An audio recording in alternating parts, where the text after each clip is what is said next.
After a super Saturday in Qatar, qualifying for tomorrow's Qatar Grand Prix has been completed. Some surprise results in qualifying today at the Lusail International Circuit. So let's have a look who got pole, who's looking good, and who disappointed us in qualifying today for the Qatar Grand Prix. The 5 things that we learned from this session are coming up here. So one of the surprise results of Q1 was that Nico Hülkenberg was knocked out in it. Hülkenberg being the only driver in the sprint from a midfield team to actually score points, finishing in P7, actually ahead of Max Verstappen. A very impressive performance up until this qualifying session today from Hulk in Qatar. He qualified all the way down in P18 for the race, and that was, like I said, a big disappointment and a big surprise for a guy who regularly makes Q3 in what is an average Haas car overall. However, there was a Haas car that did make it through to Q3, and that was Kevin Magnussen, who will line up P10 for tomorrow's race. The only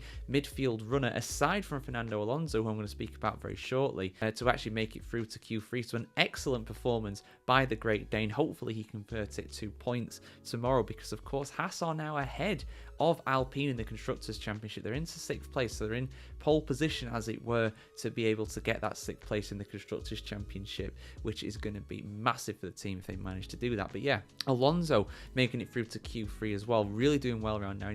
Now, of course, he did get a podium when he was driving for Alpine around this circuit back in 2021, but it's Aston Martin, in his own words, is one of the slowest cars on the grid, is down there with the Saubers, but he was actually looking pretty good today. P8 for him. He will line up on the 4th row of the grid, which is seriously impressive in an Aston Martin car that is usually not that great, but it's looking better around this track, in fairness. I'll be very interested to see what the Spanish Samurai managed to do in Qatar on Sunday night. Next up, let's talk about McLaren. McLaren are very disappointing in this qualifying session today. They got a spoiler alert, and if you want to go check out my sprint review, that will be out at the same time as this one pretty much as well. But spoiler alert, they got a 1-2 finish in the sprint race. Now, they didn't have it all their own way. George Russell was chasing them down, particularly in the latter stages of the race, but they were looking at the team on top. They're not looking quite as good in qualifying today. P3 for Lando Norris and P4 for the sprint winner Oscar Piastri as well in this session. But the important thing for them, in a sense, is that they are ahead of both Ferraris, Charles Leclerc in P5 and Carlos Sainz in P7. So although it's looking unlikely they'll be able to wrap up the Constructors' Championship tomorrow, which they would have to score a P1 and P2 and get the fastest lap of the race in the Grand Prix race tomorrow, they are looking like they're going to be good to convert that championship in Abu Dhabi in a week's time. But yeah, we'll have to see what happens tomorrow. It's a long race, a lot can happen, and we'll see what happens with this one. Mercedes as well, the 4th thing I want to talk about. The Mercedes are still looking good as well. George Russell, of course, getting so close to at least the top 2 in the sprint race earlier on, and he got a P2 in qualifying today as well. Very impressive for him.